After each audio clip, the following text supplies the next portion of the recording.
झपकते माखन खाए यही उसका दौड़ता ओ यही उसका दौड़ता ओ माखन खा गयो माखन खा गयो माखन चोर नट घट नंद किशोर माखन खा गयो माखन चोर नट घट नंद किशोर माखन खा गयो माखन चोर। बोलो माखन चोर भगवान की।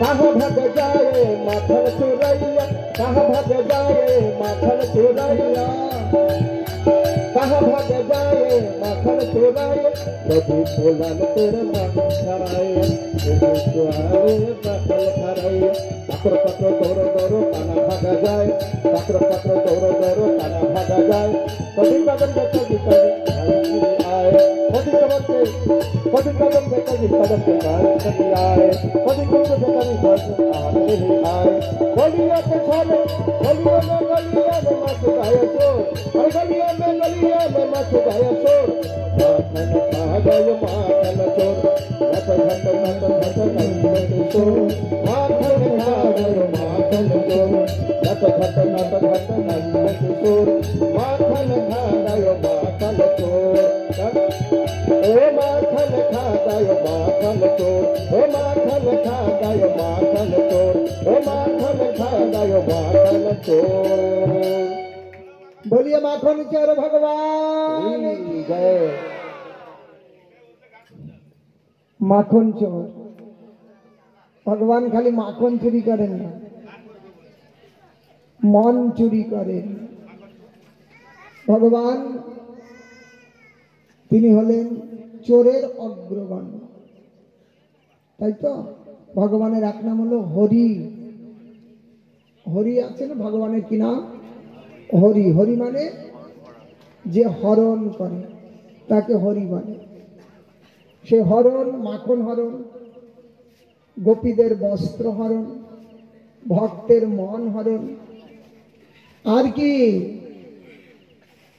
সব থেকে বড় হরণ হলো হরতি ইতি হরি কি হরণ করেন জীবস্য পাপানাম হরতি ইতি হরি জীবের জন্ম জন্মান্তরের গচ্ছিত পাপ সঞ্চিত পাপ একেবারে রাশি হয়েছে এক গোবিন্দ ব্যতীত এই পাপ কেউ হরণ করবেন না সেই পাপ হরণ করেন অনেক জন্মার্জিত পাপ চৌরম চৌরাগ্রগণ্যম পুরুষম নমামি। ভগবান মাখন চুরি করলেন চুরি কাকে বলে চুরি তাকে বলে অপরের বস্তু না বলে নিলে চুরি হয় এটাই তো জানি তাই না অপরের বস্তু মা যশোদাকে কৃষ্ণ বলছেন মা আমি মাখন খাই নাই মাখন চুরি করি নাই তো ভগবান কি মিথ্যা কথা বললেন চুরি করলেন আবার বলে না ভগবান মিথ্যা বলেন নাই সত্য বলেছেন ভগবান চুরি করেন নাই কি প্রমাণ দিবেন সত্য কি করে নির্ণয় দেবেন বললেন সত্য চুরি অন্যের বস্তু না জানিয়ে নিলে চুরি হয় তাহলে এই পৃথিবী কার ঘাস কার ওই গাভী কার দুধ কার মাখন কার তাহলে ভগবানেরই যদি সব হয় গোপীর বাড়িতে মাখনও ভগবানের যশোদার বাড়িতে মাখন ভগবানের তা সেই মাখন যদি গোবিন্দ খেয়েছে তো নিজের বস্তু নিজে খেয়েছে কোথায় চুরি হলো? কি সেই জন্য मैं नहीं माखन खाया मैया मोरी, मैं नहीं माखन खाया, मैं नहीं माखन खाया। এ দুই অর্থ। मैं नहीं আমি খাই নাই, তাই তো? আর मैंने ही माखन खाया, আমি মাখন খেয়েছি।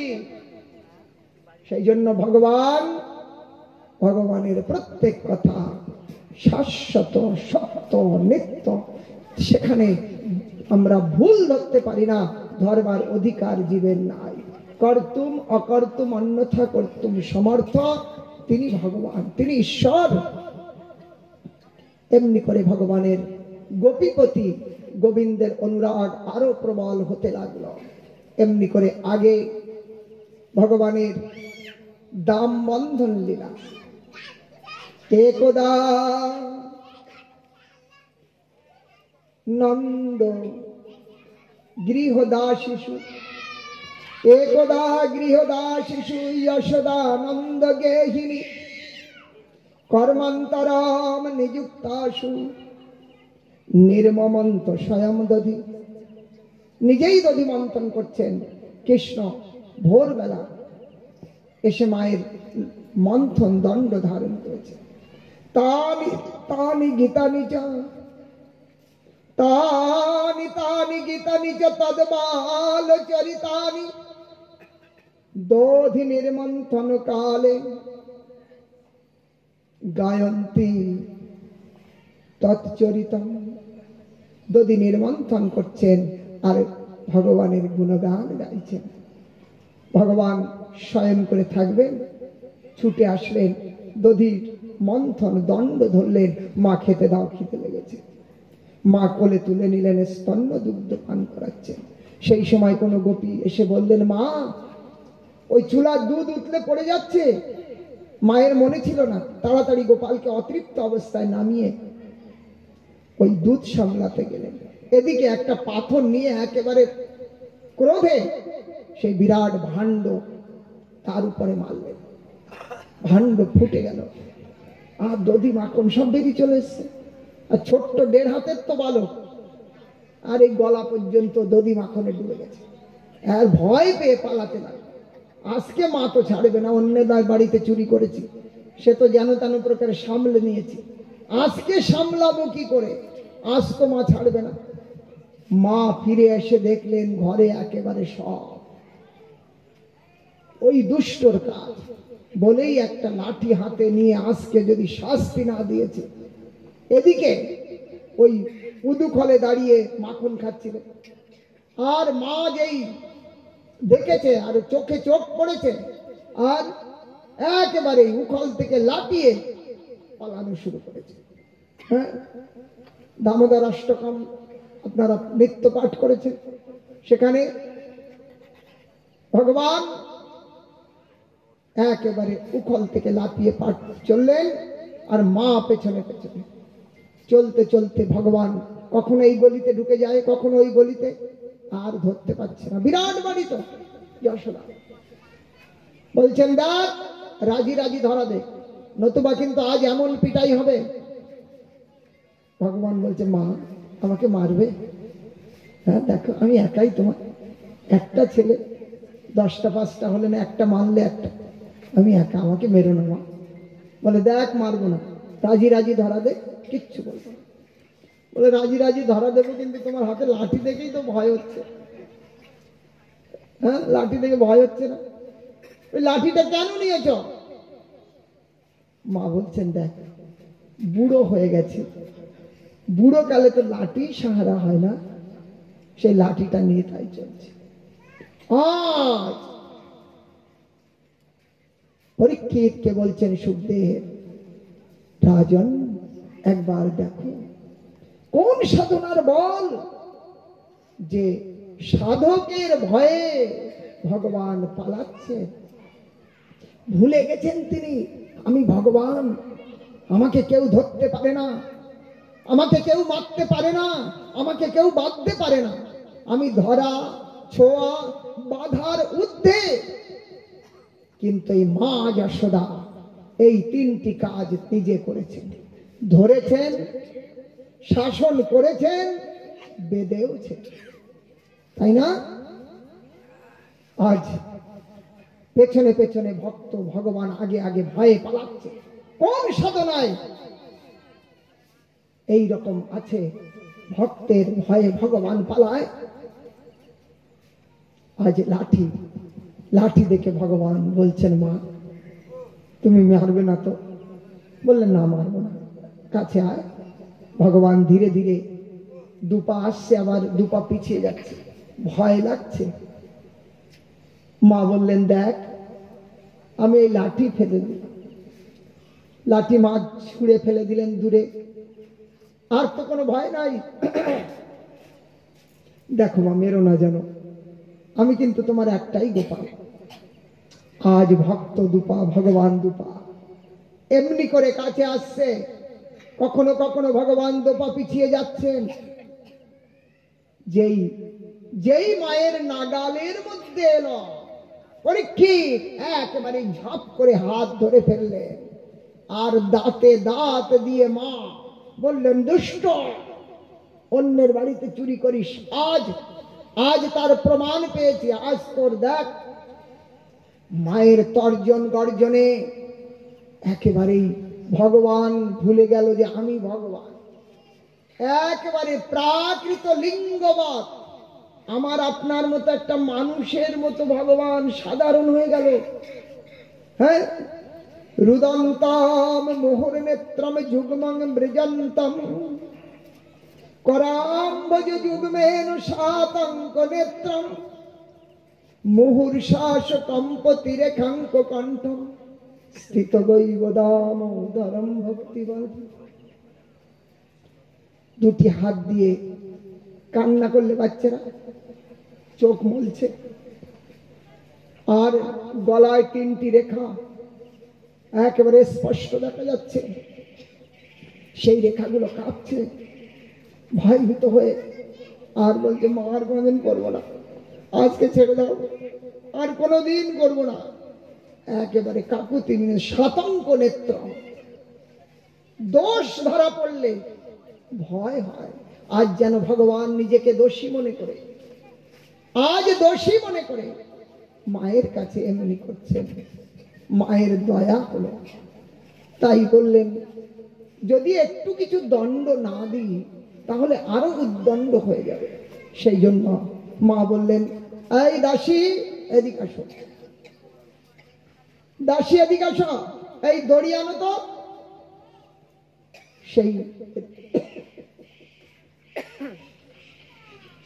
রেশমের দড়ি নিয়ে আসলেন, রেশমের দড়ি। সেই রেশমের দড়ি এনে মায়ের কাছে দিলেন। মা ওই ছোট্ট বালককে ঘুরিয়ে আর উদুখলের সঙ্গে গোপালকে বাঁধলেন।